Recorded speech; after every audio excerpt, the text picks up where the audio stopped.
Well, and that's the whole leveling the playing field thing, and I think that honestly, I mean, it's happened a little bit in all sports. In baseball, they've done it with like juicing the baseball, Right. or in football, they basically have made it where it's totally a passing league. They've leveled it where you can't play defense. Right. So all the sports to Or an the extent draft. are fixing the draft lottery so that the Hawks end up at 8-10 because nobody cares about the Atlanta Hawks. Although I got to tell you, I don't know why there is no fix because they don't want Zion Williamson to end up in New Orleans. I can promise you that. I had a question I'll try to respond to real quick. Sergio, hi Sergio, thanks for watching. I appreciate you. My opinion on the Braves not signing a superstar pitcher that will take the team over the top. I think that part of that is that they really do think that they have a superstar on the staff in Max Fried and in Soroka as well. I think they think that those guys are going to be as good as anybody that you have as a number one out there. So I don't think they feel like they need to do that. And honestly, I mean, they thought Mike Foltynewicz was a 2 at worst, but he's starting to look like, maybe he's hurt. We'll see. I mean, that's my opinion, though. I think they think Fried and Soroka are both potential aces. So, I don't think they needed a starting pitcher. I'm a little more disappointed that they didn't go after Craig Kimbrell. Hey, Tom. Come on, Carl. Are we coming back in? Come on, pretty boy. I'm so sorry. Hey, you're back in the... Oh. I thought you were telling me to come in.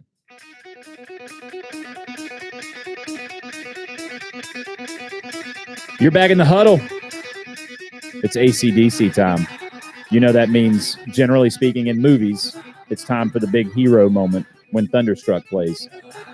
So, yeah. I don't know if Andy and I are the heroes that you're looking for. I don't know either, brother. I don't know either. But we're the heroes you have for the night. You're listening to Power 108.9. We're going to continue this conversation about NASCAR. I wanted to I asked Andy kind of in the break, and then I told him to hold the thought. I remember a time when there were 2 races at Atlanta Motor Speedway every year during the race season. Right. And that wasn't that long ago, right? That is correct. Just a couple of years ago. Why do we not have 2 races there now? Here is why. We ended up with the first race, and typically we were at the first 2 races. We were either the first one, the second one, and the last one of every year. Here's the problem. When you run that, and that time of the year, Georgia, when we run in early spring, you cannot predict the weather. Yeah. Nor in October, back when we had it, towards the end of the season.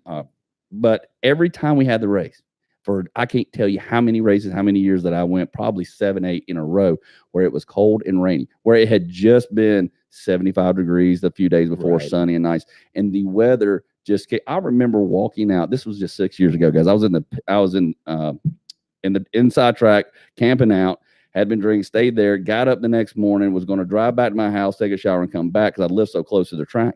Walked out, and there was a freaking blizzard going across the whole stadium. Snow. Yeah. Because we get that in those times of the year, just in March. And so when that happens in March and April, I mean, it went from nice to now the race. It didn't mess up the race, but the years before that, because they can't, you can't predict the weather, but you can predict in Georgia, it's going to be wet, it's going to rain, it's going to be 80 today at 5 o'clock and 25 the next morning. Right. So the weather's what killed it here and actually got us out of those, because it would postpone so many races.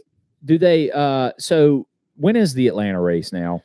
Now it's we pretty much got it. What's it? The second race out, no, third race out of the season. Usually. Right. So it's still in February or March, right? It's still, they moved a little bit further back, but that late race in October and all that, which it got rained out a lot. Sure. They pulled that out as well. And there's some other factors too there that were on the back scene, but that was one of the major killers, is the weather, because it was a mud pit. It was a mud pit, and you couldn't do anything. They would have the race on Monday. People would get mad. Things like that were going on. Are there still any? I know Daytona has 2 races a year. Are there still other tracks that have 2 a year? Daytona does, and I can't remember who else has 2 races off the top of my head. Oh, that's all right. I was just curious. Yeah. So, Andy, one of the more recent developments in your life, I mean, we've talked about NASCAR a good bit, but the other reason I wanted to have you here is I saw a post come across my Facebook before we ever had this whole radio show that said Andy Gunn in comedy. Yes, sir. Talk to me a little bit about how you decided in your 40s and I'm not throwing your age out there. I mean, anybody that listens to it, about 80% of the people that are listening to this know who you are. We either went to school together or So tell me how this all came about. Oh man, this has been a lifelong dream of mine ever since I was a kid. Me and my dad connected over comedy and watching TV shows and growing up, and we grew up in a great era where comedy really hit the stage in the 80s and took off, watching Robin Williams, and other various comics, Jerry Seinfeld's come up and things like that. And I just fell in love with comedy, and I've always enjoyed talking to people and being on stage. And, I never stepped out there and did it. I wanted to do it, had a drive to do it. Well, finally I was sitting around, about a year ago and sitting there, my kids are getting older. They're teenagers off running around doing whatever, what do I want to do? What's the one thing, life is short. What do I want to do? What's my dream? And unfortunately I had a couple of friends die to kind of wake me up and make me think about it. And I said, you know what, the one thing I don't want to go out in this world is regretting that I haven't tried stand-up comedy. And that's literally was my driving force. And that's what I did. That's fantastic. So did you just pick an open mic to go to the first time? No, I didn't. I actually thought long and hard about it. And one of my favorite comedy clubs here in Atlanta, the Punchline, I've been to a lot. I went on their website and they actually had a class, Jeff Justice comedy class. Great guy, been doing comedy for many years. And he teaches a class to kind of how to take your thoughts and what you think's funny and put it on paper and actually deliver it and show you what your punchlines are and kind of things like that. So that I went and took that class just to kind of help. If I'm going to do this, I'm not going to go out there and fall on my face. Don't get me wrong. I'm going to at least explore my options and make sure what I think up here comes out of my mouth and on the stage, right? I think it's fantastic that you can take classes for things like that. I mean, it's funny because prior 8 years ago, I looked into getting into sports talk radio, right, which is hilarious. Right. It's kind of funny now. Yeah, but look at you now, brother. And there was a couple of classes in Atlanta you can take, but they were really expensive. And I was like, well, I really don't know if I can afford to do that because I'm talking like $8,000 for a 9-week class, kind of stuff. But it's fantastic that you can go out there and kind of, whatever it is that you want to be your craft, right, that you can actually go out and find somebody that can be a mentor to you, sort of, so to speak. Right. And the class wasn't cheap, but it shaved probably 2 to 3 years of my comedy career, what I call a career, because I've only been doing it 7 months, but I'm doing 6-7 shows a month right now. And it's kind of unheard of. I did it just to see if I could do it. Number one, can I really do this? And I got up there and did it and loved it and realized, I think I can really do this. And so I've just been pursuing it since, and there's been opportunity after opportunity. One of the guys, and I met some really good comics who helped in the class, and like Mark Evans with Southern Not Stupid, he's pretty much took me under his wing, said, hey, I book shows all over Atlanta. You're pretty good. You need work. Sure. Need to do some open mics, but I've got some spots for you to host and MC. He gave me the reins to say, hey, come host some of my shows, get up there and do it. So I took the bull by the horns and brother, I'm just running with it. I'm not great, but heck, I'm holding my own. I'm having fun. I'm meeting a lot of great, talented comics here in Atlanta. Atlanta is a big hotbed for stand-up comedians and really good comedians. And I'm getting to work and learn from some of these guys. I've been in it for 10, 20, 30 years and really are awesome. Well, and that's the cool thing about it. I told you, I've worked in the restaurant business for several years now, but I worked in the restaurants for the most of my restaurant career. I worked in Peachtree City and Sonoy, south of Atlanta. And then I came up and worked at Inman Park in a restaurant with, and this is not a slight to anyone I worked with restaurants in, but with people that were professional restaurant employees they were working in restaurants to supplement pursuit of their art, so to speak. And it was amazing to me because it was the first time I realized that, stand-up comedians, musicians, people that are trying to be actors, those are the people that are working in restaurants in Atlanta. Right. And I met like 5 stand-up comedians right off the bat and started going to stand-up open mics to see these guys.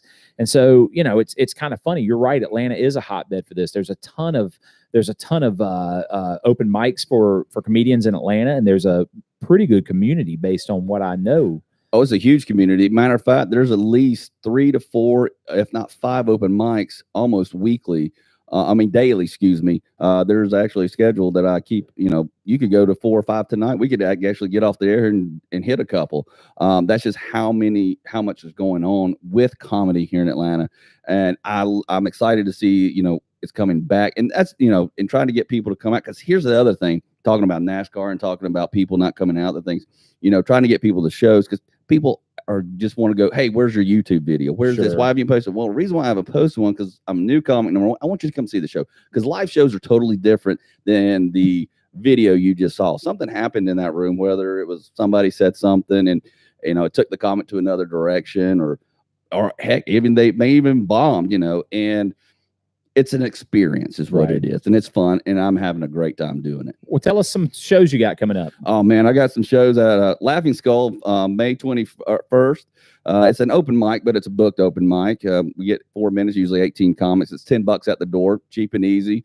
Come on and see some of the Atlanta comics. I want to interrupt you quick, because if you don't know Laughing Skull, if you don't know that, maybe you'll know the name The Vortex Atlanta, which the Vortex is, one of the preeminent bars, restaurants in Atlanta. Their original locations in Little Points. They're known for the Big Skull, but their location on Peachtree Street in Midtown. Laughing Skull is an extension of that. So you can get a fantastic meal at the Vortex, get one of the best burgers in Atlanta. And then that's what I was about to ask, Carl. Yeah, they got good burgers. Damn right. They do that heart attack burger. That's right. And you go get your burger, and you go get to see Andy do a open mic set. Sweet. Correct. What else you got? May 25th, I'm going to be at the Relapse Theater Saturday night. I just got that coming across my desk today, so I'll be there on Saturday night. I don't know the times yet, but I'll be posting them on my webpage. I got a webpage, andygunn.com and andygunnacomedy.com, as well as on Facebook. And May 29th, I had Nuga competing in a one-night event to try to get into the World Series of Comedy. Nice. So you got some big things coming up. Listen, I'm going to try personally. So we were talking about this before tonight when we were having dinner. I'm going to try to go to the show. I'm not going to try. I'm going to the May 25th show at Relapse. I'm going to commit to that. That way I can be there that night and support you.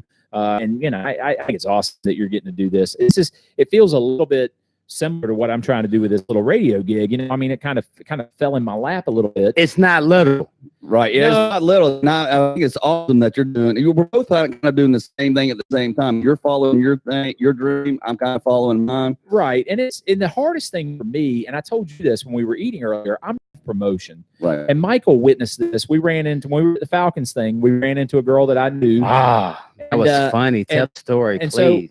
So I've worked in the restaurant business. This lovely young lady, Leah, that I worked with at McGuire's in Sonoy. And I've known her for years. She used to come in and see me when I worked at Ted's, also in Peachtree City. And so I saw her from a distance. So I called her. I was like, hey, and we talked for a minute, and I didn't say a word about the radio show. And Michael's like, by the way, Carl's doing sports talk radio. And I just was like, yeah, because it's weird. I'm not really good at self-promotion, but I know I should be. Right. But when you said that, what was her reaction? She's like, are you kidding me? That's awesome. She's like, Carl's great at talking. Exactly. Why would he not be doing that? Hey, that's what comedy. It's all self-promotion, brother. Hey, Mark Evans. Yes, Neil Cribbs, I will be signing autographs at Andy's comedy show. That would kind of be awkward. Come on out. Yeah. So, all right, we're going to take our last break of the night. We're going to come back and wrap up the show. We'll tell you what we got coming up in the next few weeks, and we'll finish up with Andy as well. Andy, I really appreciate you taking the time to come up tonight. Dude, thanks for having me, man. I'm having a blast. We'll talk about that a little more. Y'all come back. You're in the Huddle. Power 108.9. So I can tell this story. I don't mind. You want your mics off? No. Oh, okay. I actually don't. We're going back into the store. I actually don't mind, because I thought it was funny. So Leah is she's a wonderful person, but she. I told Michael this story. So I bartended at the restaurant that we worked at together, and I don't remember why or what she was talking about. All I remember is what happened. She came over and she had something in her hand, and it had something to do with a guest that was asking her something. And it was something that was like, can you see my hands? It was like this big, trying to make it where you can see it. So it's like, what is that, about 6 inches? I don't know, maybe. So she walks up and she says, what do you think this? Do you think this is about 15 inches? And I said, hey, I'm Carl Spear. How are you? Can I be your future disappointment? If you think, keep in mind, I'm very happily married, and I have been for 18 years. But it was just too perfect, because she's like, this is about 15 inches, right? And I'm like, if you think that's 15 inches, Your new best friend. So my favorite line is always, "Hey, I'm just average. Yeah. I'm 5'9". I'm just an average dude in America." Nobody needs to know anything else. Exactly. So, yeah. Game on behind you, baby boy. Oh, the game is. That's tight. That's what she said. Thank you, Amber / Matt. Man, I would love for the Portland Trailblazers to actually make this a series. It's not gonna happen, Carl. Hey, No, Mom. I agree. Matt, are you actually saying you'll go on 525? That's what he's saying. He actually went to my first show ever. I mean, him and about 25 other people see me fail all on my face. And I did not fall on my face. I did not. I pretty much knocked it out of the park, I believe. Well, I just looked at my schedule and I'm definitely off that Saturday night. Sweet. So I'm going to post the times. It's on my webpage. As soon as I'll get them tomorrow. So I don't know if it's at 8 o'clock or 9 o'clock, but I will be posting it. So come on, baby boy, you ready? I'm ready. Let's go. Boogity. Boogity, boogity. You might be a redneck. I guess. I don't know. What about things like if you've been on television more than 5 times describing what the tornado is like? You might be a redneck. Yeah. If you've ever cut your grass and found a car, you might be a redneck. If your dad walks you to school because you're in the same grade, you might be. That was the comedic things of one Jeff Foxworth, who is an Atlanta resident as well. I don't know where he's from. I feel like he's actually from Hapeville. Is he? He actually grew up my ex-wife's cousin. I'll be darned. Yeah, a lot of his stories are about them in high school and stuff like that. It's kind of interesting. You're in the Huddle, Power 108.9. We're kind of in our last segment of the night. We're gonna kind of wrap the show up. I do want to talk briefly about some things coming up. I got to figure out, and Michael, I'm going to drop something on you right now. I apologize. Uh-oh. I got to figure out when I'm going to do the show next week. Next Tuesday night, I have to do a concert that I've had for a while, and I completely forgot about it. Hey, that's fine. You whatever. You're good for the month. I don't give a damn when you're going to do the show. You're good. Look at that. We'll talk about that. We'll talk about that. So keep that in mind, folks. I will not be here Tuesday night next week. I was about to say, that's what you're saying. Yeah. So I'm not going to be here Tuesday night. I got a concert. I'm going to try to figure out a time. Maybe Monday or Thursday. We'll maybe figure something out. I don't know. You know, we have a busy network. I know you do. You do. So we'll talk about that. Well, listen, there's a possibility that the Huddle may be taking a week off next week. Okay. And if I take a week off, it's only because I'm on vacation. I'm not technically on vacation, but he hasn't got canceled. No, not canceled. I didn't get canceled. I've got to go. I got tickets to this concert. So I just FYI, shout out to this guy right here because yes, Jeff Foxworthy graduated from Hapeville High. That's awesome. He attended Georgia Tech. There you go. Just before graduating. Yep. And his grandfather was a firefighter in Hapeville. The guy knows his stuff. I'm telling you, man, I'm not gonna throw it out there if I don't know it. Yeah, Andy, I think he's pretty well. I mean, we had a lot of conversations at dinner. He knows what he's talking about. So, Lisa, the concert I'm going to honestly is it's totally a '90s show. So it's Art Alexakis from Everclear. It's the lead singer. I can't think of his name right now from Eve 6, lead singer from Fountains of Wayne, and the lead singer of Marcy's Playground. They're doing a songwriter thing in the round at the Variety Playhouse down in Little 5 Points because I am a '90s music guy, so I'm going to see that with my buddy Nick. So that's Tuesday night at Variety Playhouse. My favorite concert venue in the city of Atlanta is Variety Playhouse. Okay, so as we kind of wrap up this evening. I hate wrapping it up. So sad, man. I'm having a good time. I just feel like we just got warmed up. Well, and this is kind of my, it's the sad thing about what I do here. I got to wrap it up at some point. We got to move on. And so I told you I'm off next week. One of the things I've got coming up that I'm working on, talked briefly about Atlanta United tonight. They came up kind of in passing. It has been amazing to me to watch what has happened with the number of people that have gone to those games. One of the shows I've got coming up in the next few weeks, and I don't have it completely nailed down, but I'm going to have a couple of Atlanta United fans come on the show. I'm going to have one who's been a soccer fan his whole life, played soccer growing up. I'm going to have another that was not into soccer at all and only adopted it when United came to the city. So we're going to get some differing perspectives on how that fandom is working for them and how soccer has just been kind of adopted by the city of Atlanta. So that's an upcoming show. And then, I guess I'm not going to belabor the point about the NBA draft lottery tonight. I am still disappointed. I'm not going to lie. Yeah. I really did hope that we were going to end up with the top 5 pick. I am a diehard Atlanta sports fan. That's the basis of me doing this show anyway. Right. And I had a pretty good feeling about tonight. I didn't think we were going to end up with the number 1 pick, but I had a good feeling. And hey, like being an Atlanta sports fan, I got that good feeling kind of punched right out of me. So that's about being an Atlanta fan. It is indeed. Hey, thanks so much, Andy. Yes, sir. Thank you for coming on. Thank you for having me, Carl. I appreciate it. Thanks, Michael. Appreciate you. We're on the street. You're going to see NSYNC and the Backstreet Boys. I'm pretty sure that's probably what it is. I would put $20, Michael. I'm doing this tonight. You're probably going to start a fight. I know. I know this can't be right. Hey, baby, come on. Come on. All right. Listen. Thanks so much. Those of you that signed on, thanks for the comments about NASCAR. Thanks for the comments about everything else. Thanks for the not commenting about me trying to sing the Backstreet Boys or the NSYNC or whatever this is. Thanks for listening. Thanks for being loyal to the Huddle. I really appreciate y'all. Looking forward to talking to you in 2 weeks. Go see a show. And definitely get out and see Andy. See a show. He's got shows coming up a week from tonight. He's going to be at the Laughing Skull Lounge down on Peachtree Street. That's an easy get to.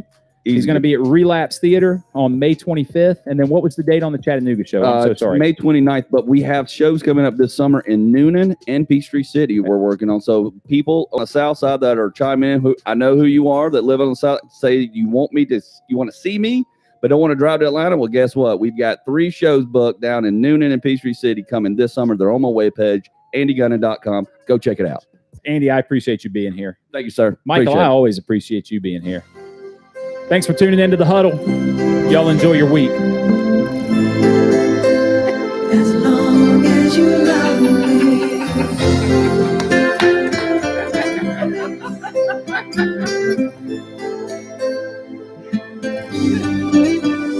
All the loneliness has always been a friend of mine.